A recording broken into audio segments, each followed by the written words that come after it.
What's going on, guys? It's Jimmy here. If you've been watching my channel, you've been seeing how these labor unions and a lot of different industries are pushing for really high wages because of inflation. And don't get me wrong, if you're a worker, you want to get the best wages possible. But what's happening here is we're seeing industry after industry after industry go for these massive raises, and it's really starting to push inflation out of control. Take a look here. Yeah, American workers now want almost $79,000 salary to start a new job. And this is going to make basically, this is just to start a new job. And this is going to make six-figure $100,000 jobs almost seem like starting pay. It's going to be the six-figure $100,000 salary, $100,000 job is going to almost start to be not a lot of money. Yeah, take a listen here. Well, a new report out this week shows Americans are looking for an average of $78,000 per year in order to switch jobs, and that's a new record high. That's a worst case scenario. News Nation business contributor and New York Post reporter Lydia Moynihan with us now. So the Federal Reserve's report, let me just be absolutely clear, is that this is the lowest wage an employee wants to be paid. I mean, they are not willing to budge. And this differs between men and women and the college educated, right? Absolutely. What I want to highlight here, though, is that we're kind of in this perfect storm now where employees are going into the job market feeling extremely confident. We've had COVID for 3 years. People were basically just paid to stay at home, rather. And they feel like they can ask for a lot of money. Now, at the same time, a lot of companies have overhired, are letting people go, and are trying to cut costs. So at the same time that we're seeing people having basically this record high number that they're asking for, 80,000 to switch to a new job, all of these companies are saying, we're actually trying to cut costs. So an interesting study found that of 2,000 companies, half of them had cut wages, I think about 10% year over year. So I'm not sure where all of this is going to land, because they're going to have to meet in the middle somewhere, but it is not the labor market that we saw a year ago or 2 years ago, or even seems like 6 months ago. A year ago, there was more leverage. Employees had a little bit more leverage, I think. Yeah. And with inflation, I mean, people have to, keep up with the times. Yeah. And they're fearless because we just went through hell the past few years. You can't tell me what you're going to pay me. Below that, below 78,000, you can kick rocks with that. That's what employees are saying. Lydia. Know your worth. Absolutely. Yeah. It's always better to reach for the stars. That's true. Yeah, and I went to lunch the other day with some friends, with me and Laurel, and we were with several different couples there, and they were all kind of business professionals. And one of the guys there was in AI technology, and he actually said we were talking about this, and he actually says, "Yeah, I'm in AI, and we're seeing a lot of the companies are trying to do as much AI and getting rid of jobs." And I said we were all talking about this, and that's the wave of the future. But so we're seeing kind of a twofold thing here. So what's happening is you're seeing all these people. Don't get me wrong, this is exactly what I would do if I worked at Amazon, if I worked at Walmart, if I worked at UPS. No matter where you work, you would try to get as much as you can. It's just common sense, right? You get property taxes are going up, electric bills are going up, gas is going up, everything's going up. It's sky high, and they have been since the dawn of time, right? I mean, gas when I was in high school was below $1 per gallon. Now it's $4. Eventually, it'll be $5, $6, $7, $8. Things are going crazy, and they will continue to go up. It's inflation, okay? But meanwhile, you go to McDonald's now, and they want you to touch in your order. Amazon warehouses, they go and they pick and pack things. They're now getting things off the shelf with robots, okay? You go to the grocery store. They want you to check out your own groceries. You go to Walmart. They want you to check out your own groceries. They're having complete grocery stores now that are almost fully automated. And more and more and more of this is getting automated as we go forward even more. And you think about go all the way back 100 years ago, Henry Ford and the assembly line started to get some of the automated process. So as we've been going for the last 100 years, some things have been getting, with the assembly line, we've been having some sort of robots. And again, every 5 to 10 years, more and more things are getting automated. Now we actually have low unemployment rate right now. So there are jobs. I think a lot of it, more people have actually come out of retirement because of how high inflation is. And I think that just jobs are kind of switching. Okay. More people are working on computers. Some people are actually working from home, depending on the type of jobs. So I think the job market is actually just kind of switching. There's more technology jobs and less labor jobs. So that actually might be actually a good thing. I think less people are working with sweat equity than before. I think in the future, we go forward in the next 10, 20, 30 years, I think there's going to be less factory jobs and more using your brain jobs. There's going to be more training jobs. You're going to have to actually have skills and learn and have training for jobs. There's going to be more computer skill jobs and things like that.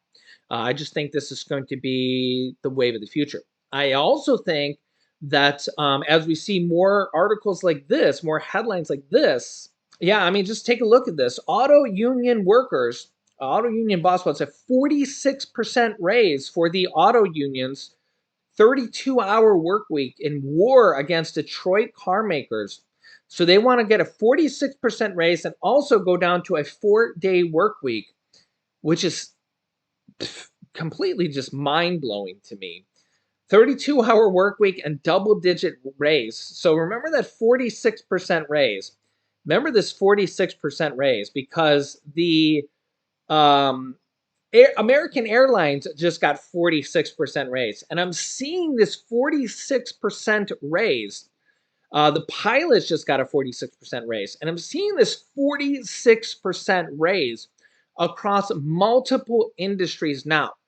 And this is a negotiating tactic because when the airline people get a 46% raise, now the auto workers are going, well, hey, if they got a 46% raise, we should get a 46% raise. Okay. And when the UPS drivers, which was like 350,000 workers, when they just got a massive raise, and I can't remember if it was 46% or something very close to that, their full-time jobs, when the contract comes to an end with their benefits included, will pay $170,000 for a UPS driver, which it's not a technical job. Like you don't have to, work on a computer and need like skills like that. Like it's a driving job. I mean, I think you kind of know where we're going here. And don't get me wrong, I used to have a CDL with a passenger endorsement for my limo and bus company. So I totally get driving and all that stuff. I had to get a CDL and a passenger endorsement. I had to go through all the driving tests, and I fully understand what that's like. But it's nothing like computers and things like that, and coding and all this type of stuff, which I have those skills as well. But the point here is that as this industry says, hey, we want a 46% raise, and then this industry says, we want a 46% raise, and this industry says, we want a 46% raise. And then the auto industry just said, they just got a raise 4 years ago. They're back at the table again 4 years now. And guess what? They're going to come back 4 years again. So, this is not just a one-time thing, guys. These industries are doing it every 4 years or whatever their timeline is. We'll just go with 4 years, okay? So no matter who the president is, Biden, Trump, DeSantis, or Bernie Sanders, they're going to keep getting their raises. And this is especially the problem for people on Social Security and fixed income, because you guys are looking at probably a 3% raise this next time around for Social Security. And car prices are going to absolutely go out of this world for the next raise. And Social Security is just not going to keep up. And airline prices are spiking. And shipping costs are going to spike. Everything is going to spike. I mean, think about every single industry that is just going to be a massive, massive spike. And honestly, I think the people that are going to get left behind are going to be government jobs like teachers, unfortunately. Because I don't think the teachers union is going to be able to go and get a 46% raise because they're going to be beholden to government pay. And don't get me wrong, there's a teachers union, but I don't think the teachers union is going to be able to go on strike and demand a 46% raise. Maybe, but the problem is that that's not a for-profit company like UPS and the airlines. They can't raise their prices on the children and get 46% raises. Those are going to be the industries that really fall behind.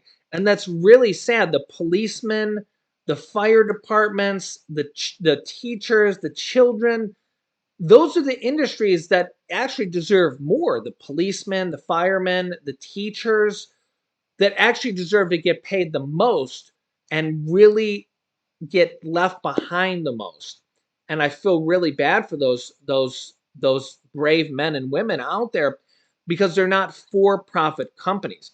Now, nurses actually probably can because those are for-profit, and God help us all because healthcare costs are already out of this world.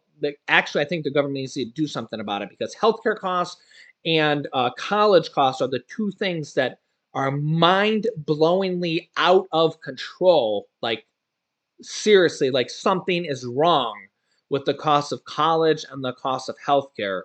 Like, it's like crack cocaine out of control costs. Like, are they drug dealers? Like, the costs are that bad that it's literally, I don't know what's going to happen, but our country has the absolute worst healthcare costs and college costs so bad that Congress has to do like, I almost feel like all the congressmen are getting paid tens of millions of dollars a year to keep quiet on it. It's so bad. Okay. You let me know your thoughts here in the comments, but like when a college kid has to pay hundreds of thousands of dollars to get a college education, or granny has to pay hundreds of thousands of dollars for medical, it's just like it's out of control. And the problem is year after year after year goes by, Republicans and Democrats can't agree on medical costs. Social Security is going to run out of money, and 95% of Congress gets reelected every single year. And it's just like, God help us. God help us. And it's like there's rational solutions to a lot of this stuff, but Republicans and Democrats can't agree on anything. They always see things on completely different points of view. There's no middle ground. We can't even agree to help regulate the pharmaceutical industry. They're making billions and billions of dollars, and you just got to kind of think: is Congress that corrupt? Are they all getting paid off that we can't regulate the pharmaceutical industry? And it almost makes you think that maybe medical companies in the United States shouldn't be for profit, just like our education, at least on the grade school level, isn't for profit. Maybe colleges shouldn't be for profit. Yeah, and if you actually look into it, some schools like Harvard and Stanford and stuff have actually got so much money that they've actually, and I'll show you a headline here just so you believe me because it's wild. Yeah, schools like Harvard, like the Harvard and Stanford and things like this have actually reduced it to where a lot of their students go there for free. And I'm not pitching Harvard or anything like that, but 20% of Harvard families pay nothing for their students to attend. And check this out. Yeah, if your family's income is less than $85,000, you'll pay nothing to go to Harvard. If, of course, you got to have the amazing grades and stuff like that, 4.0 plus and stuff like that. And for families who earn between $85,000 and $150,000, the expected contribution is between 0 and only 10% of your income. This is because Harvard literally has billions and billions of dollars, and so do the other top tier schools like that. They have so much money that they're now able to do this. That's how much money these schools make. Yeah, and families who actually earn more than 150,000 may still actually qualify for financial aid. By the way, Harvard's trust fund at the end of last year had like $51 billion in it. $51 billion just for one school. Yeah, so that's how they can afford to do that, in case you're wondering. So honestly, good for them. And I expect that trend to continue and actually probably let even more kids go there for free. And they have a ton of online courses for free too. If you want to check out their online courses, just Google Harvard free online courses, and you can literally watch their courses for free if you ever want to do that. Go check it out. It's really cool.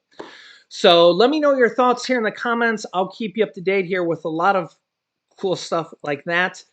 Yeah, so if you haven't yet, make sure to like and share this video with anybody that wants to hear about this. If you haven't yet, subscribe down below. It's completely free to do so. New videos come out here on our YouTube channel every day at 10 a.m., 3 p.m., and 8 p.m. Eastern Standard Time. Click here to see the warning that Macy's just gave for millions of Americans.